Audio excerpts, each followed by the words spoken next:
नमस्कार दर्शकों, प्रद्युम्न ज्ञान कुंड में आपका स्वागत है। एक ऐसा चैनल जो आपको एकेडमिक लेवल से कॉम्पिटिटिव लेवल तक मजबूत बनाने के लिए प्रतिबद्ध है और तैयार भी है। आज हम सब हिंदी व्याकरण के सबसे महत्वपूर्ण विषय संधि की अद्भुत श्रृंखला शुरू करने जा रहे हैं, जिसके पहले पड़ाव पे पहले पार्ट में आज हम सब दीर्घ स्वर संधि के बारे में चर्चा करेंगे। धीरे धीरे अन्य पार्ट में हम लोग संधि को बेहतरीन तरीके से सीख जाएंगे।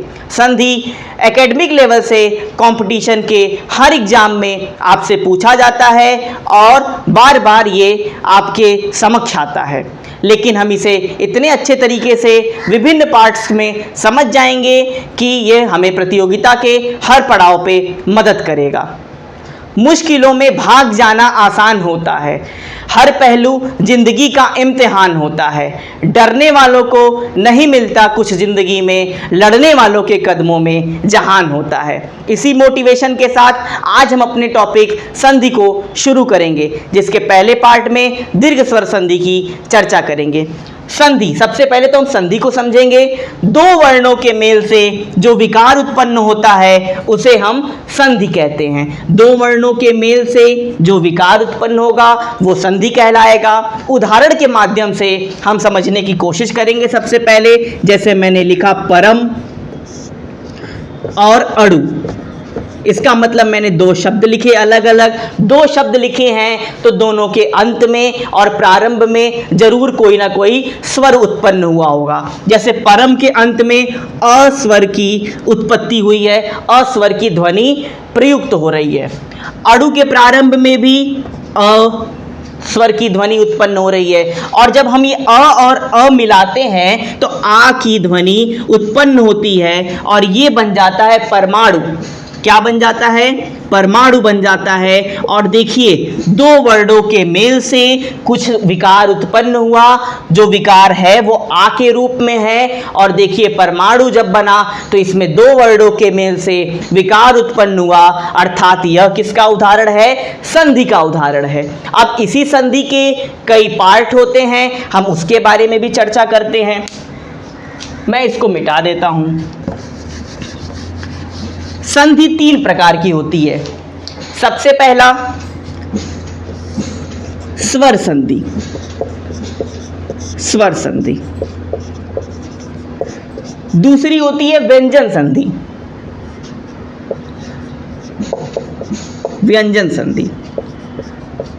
और तीसरी होती है विसर्ग संधि, विसर्ग संधि। अब इस स्वर संधि के भी कुछ और पार्ट हो गए, जैसे दीर्घ स्वर संधि, दीर्घ स्वर संधि। दूसरा हो गया गुण संधि, गुण संधि। गुण स्वर संधि भी कह सकते हैं, क्योंकि ये सारे क्या हैं? स्वर संधि के ही भेद हैं। गुण स्वर संधि। तीसरा हो गया यड़ स्वर संधि, यड़ स्वर संधि।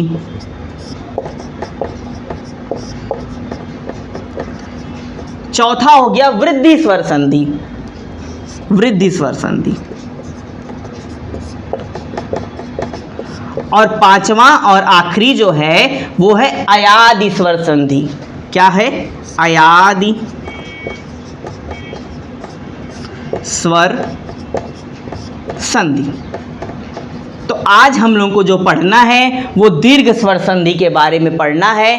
लेकिन स्वर संधि में सबसे पहले हम जानेंगे, क्योंकि संधि में तो हमने जान लिया कि दो वर्णों के मेल से जो विकार उत्पन्न होता है वो संधि कहलाती है, लेकिन स्वर संधि में दो स्वरों के मेल से जो विकार उत्पन्न होगा वो स्वर संधि कहलाएगी। वो दो समान स्वर भी हो सकते हैं, दो असमान स्वर भी हो सकते हैं, यानी कि स्वरों के मेल से जो विकार उत्पन्न होगा वह स्वर संधि होगी, जिसमें आज हम दीर्घ स्वर संधि के बारे में पढ़ेंगे।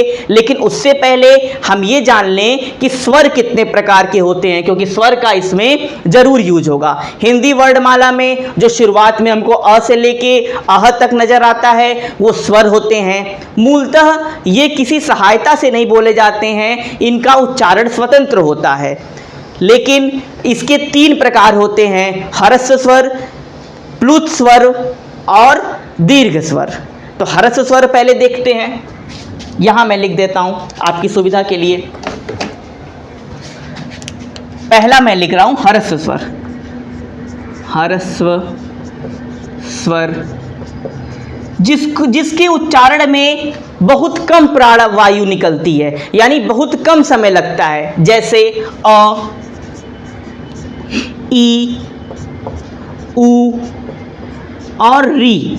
इसको उच्चारण करने में बहुत कम समय लगता है, बहुत कम प्राणवायु निकलती है, तो इसका मतलब ये ह्रस्व स्वर है। उसके बाद से दीर्घ स्वर।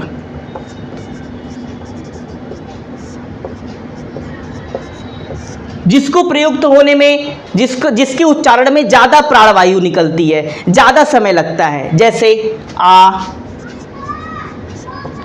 बड़ी ई, बड़ा ऊ, ए, ऐ, ओ, औ। ये सब क्या हैं? दीर्घ स्वर हैं। और तीसरा है प्लुत स्वर, जिसको बोलने में और ज़्यादा समय लगे, जिसके उच्चारण में और समय लगे, लगभग 3 गुना समय लगे, वो प्लुत स्वर होता है। जैसे ओम बोलने में ज़्यादा समय लग रहा है, इसका मतलब ये प्लुत स्वर का उदाहरण है। मैं वो भी लिख देता हूँ, प्लुत स्वर जिसको बोलने में ज़्यादा समय लगे, जैसे ओम।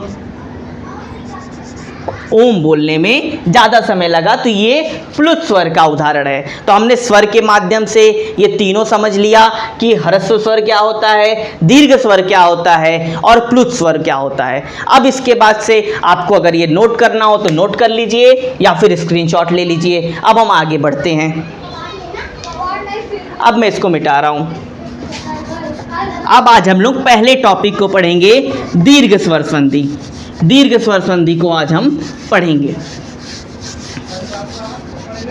स्वर संधि में हम समझ चुके हैं कि 2 स्वरों के मेल से जो विकार उत्पन्न होता है वो दीर्घ संधि, वो स्वर संधि कहलाते हैं। लेकिन दीर्घ संधि में 2 समान ह्रस्व स्वर ही मिलेंगे, 2 समान स्वर ही मिलेंगे।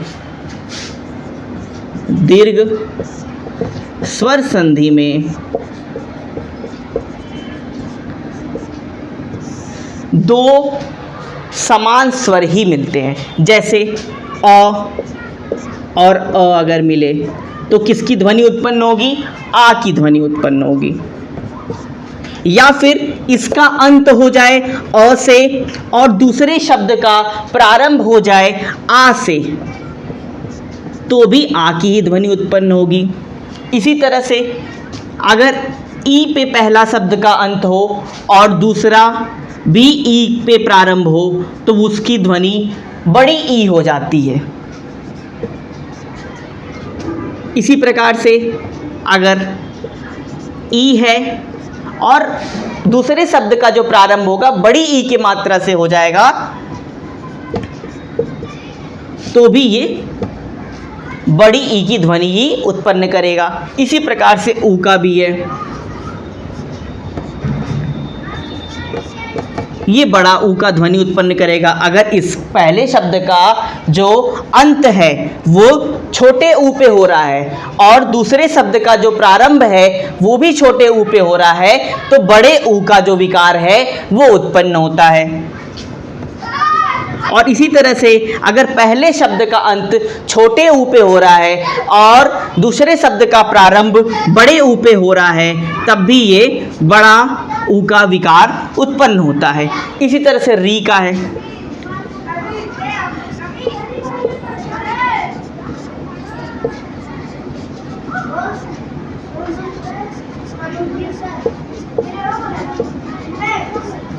ये हमने देखा कि किस प्रकार से स्वरों के उत्पन्न से जो विकार उत्पन्न होंगे, यानी कि 2 समान स्वर ही मिलेंगे। कभी वो ह्रस्व भी हो सकता है, लेकिन जो पहले शब्द का जो अंत है वो हमेशा हमने देखा ह्रस्व स्वर पे ही हो रहा है।